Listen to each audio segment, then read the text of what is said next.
جو اہم ترین پیش رفت ہے وہ یہ کہ گزشتہ روز دعا زہرا نے مجسٹریٹ کے سامنے اپنے ایک آفیشل بیان میں اس بات کا اعلان کیا ہے، اس بات کا اعتراف کیا ہے کہ اس کے اپنے شوہر ظہیر احمد کے ساتھ تعلقات انتہائی ناخوشگوار ہیں، ناچاقی ہو گئی ہے۔ اس نے ایک رات اپنے رشتہ دار کے گھر گزاری ہے جہاں اسے بڑی تکلیف کا سامنا کرنا پڑا ہے۔ اب نہ وہ اپنے شوہر کے ساتھ رہنا چاہتی ہے اور نہ وہ اپنے والدین کے پاس واپس جانا چاہتی ہے جن سے ان کو جان کا خطرہ ہے۔ ظاہر ہے یہ وہ بیانیہ ہے جو اس کے ذہن میں کوٹ کوٹ کر بھرا گیا ہے ظہیر اور اس کے گینگ کی جانب سے، لیکن شوہر کے ساتھ ناچاقی، شوہر کے ساتھ تعلقات کا ناخوشگوار ہونا، اس کا آفیشل بیان مجسٹریٹ کے سامنے گزشتہ روز دعا زہرا نے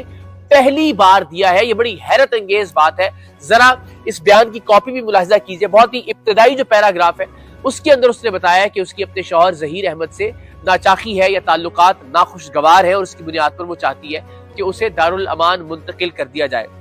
اب ظاہر ہے ایک تو یہ وجہ ہو سکتی ہے کہ وہ دارالامان منتقل کرنے کے لیے اس کو ایک بہانے کے طور پر استعمال کر رہی ہو، اور ظاہر ہے یہ وجہ بھی ہو سکتی ہے کہ الٹیمیٹلی شوہر کی جانب سے ناخوشگوار تعلقات کی بنا پر یا ناچاقی کی وجہ سے اور والدین کی جانب سے خوف کی وجہ سے اب وہ یہ سمجھتی ہے کہ دارالامان جانے کے سوا اس کے پاس کوئی اور آپشن نہیں ہے۔ سو یہ بیان آفیشلی اب آن ریکارڈ ہے کہ ظہیر احمد سے اس کے تعلقات اتنے ناخوشگوار ہو گئے کہ اب وہ اس کے ساتھ نہیں رہنا چاہتی ہے، وہ دارالامان جانا چاہتی ہے۔ سو دونوں صورتوں میں صورتحال خاصی تشویشناک ہے۔ کہا یہ جا رہا ہے، جو تجزیے ہیں وہ یہ کہ اصل میں ظہیر احمد اور اس کے گینگ نے ہی دارالامان جانے کے حوالے سے یہ بیان دعا زہرا سے دلوایا ہے، اور اس کی وجہ یہ ہے کہ جب ظہیر احمد یا اس کا گینگ گرفتار ہوگا تو بچی ان کے پاس سے بازیاب نہ ہو۔ یہ بڑا اہم قانونی نقطہ ہے۔ انہوں نے یہ انتہائی چالاکی سے یہ ایک چال چلی ہے کہ جب ظہیر گرفتار ہوتا ہے، جس کے بہت امکانات ہیں، اگلے 2-4 روز میں یہ خبر انشاءاللہ العزیز آ جائے گی، ممکن ہے اگلے چند گھنٹوں میں یہ خبر آ جائے، تو دعا زہرا ان کے پاس سے ریکور نہ ہو، یہ جرم کی نوعیت میں اور جرم کی شدت میں اور زیادہ اضافہ کر دے گا۔ لہٰذا انہوں نے دعا زہرا سے جان چھڑوا لی۔ وہ تو پہلے دن سے چھڑوا رہے ہیں کہ ہم تو نہیں لے کے آئے اس کو کراچی سے، یہ تو خود ہی آ گئی تھی، تو مجبوراً ہمیں کرایہ دینا پڑا۔ حالانکہ CDR رپورٹ نے، ان کی لوکیشن نے یہ ثابت کیا کہ جس دن دعا زہرا نے گھر چھوڑا اس دن ظہیر احمد کراچی ہی میں موجود تھا اور اس کا گینگ بھی کراچی ہی میں موجود تھا، لیکن وہ کوئی بھی ذمہ داری پہلے دن سے لینے کے لیے تیار نہیں ہے، اور اسی لیے انہوں نے دعا زہرا کو دارالامان بھجوا دیا ہے۔ اب آپ سوچئے،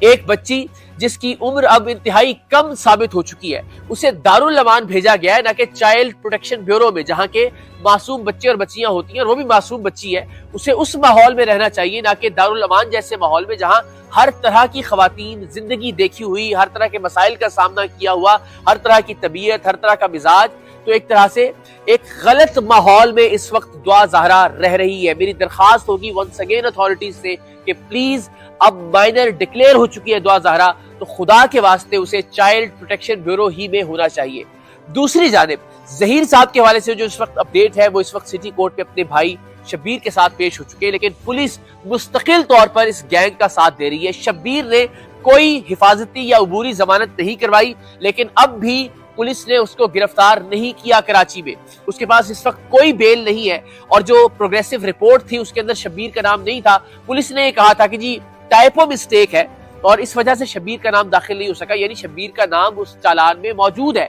اور اگر موجود ہے تو پھر اس کو گرفتار کر لیجئے، اس لیے کہ اس کے پاس تو کوئی عبوری ضمانت اور حفاظتی ضمانت نہیں ہے۔ اور ظہیر نے بھی جو عبوری ضمانت کروائی ہے اس کے پاس کوئی عبوری یا حفاظتی ضمانت نہیں ہے،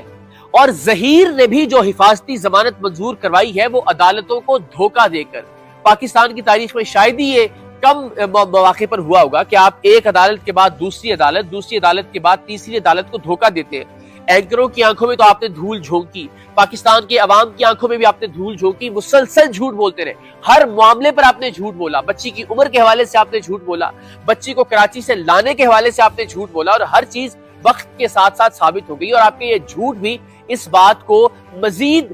تقویت دیتے ہیں، اس ثبوت کو مزید تقویت دیتے ہیں کہ آپ ایک گینگ ہیں، اور آپ بچیوں کو برغلا کر، بہلا پھسلا کر، شادی کے لیے بلا کر یا شادی کے لیے اغوا کر کر، جو کہ اغوا نہیں ہوتا، بچی کو نہیں لگتا کہ وہ اغوا ہو رہی ہے، لیکن انہیں جسم فروشی کے کام پر لگوا دیتے ہیں، جسم فروشی کے اڈوں پر فروخت کر دیتے ہیں۔ تو جھوٹ کیا بولا گیا؟ پہلے لاہور سے ظہیر نے حفاظتی ضمانت منظور کروائی 7 دن کے لیے، اور 7 دن میں وہ کراچی میں عدالت میں پیش نہیں ہوا ٹرائل کورٹ کے اندر۔